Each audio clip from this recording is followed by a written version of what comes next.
When Camus met Krishnamurti. Camus, looking out at the park, what a beautiful day. It's a shame that life can't always be this simple and pleasant. Krishnamurti, looking at Camus, why not? Camus, pausing, thinking, well, life is full of struggles and hardships, isn't it? We face the absurdity of existence and the inevitability of death. It's difficult to find meaning or purpose in that. Krishnamurti, nodding, I see.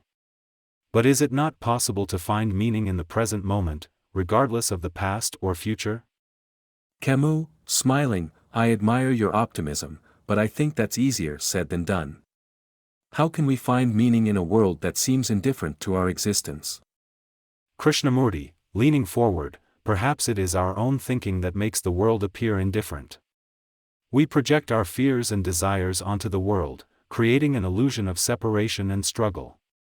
But if we can observe our own thinking and see it for what it is, without judgment or attachment, we may find that the world is not as indifferent as we thought.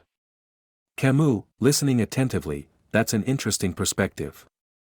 But what about the reality of suffering and injustice in the world? How can we ignore or deny that? Krishnamurti, leaning back, closing his eyes, I'm not suggesting that we ignore or deny anything.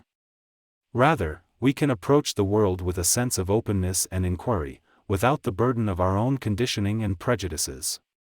When we do this, we may find that our own suffering and the suffering of others are not separate, but part of a larger process of transformation and awakening. Camus, nodding slowly, I see. It's a challenging way of looking at things, but perhaps it's worth exploring.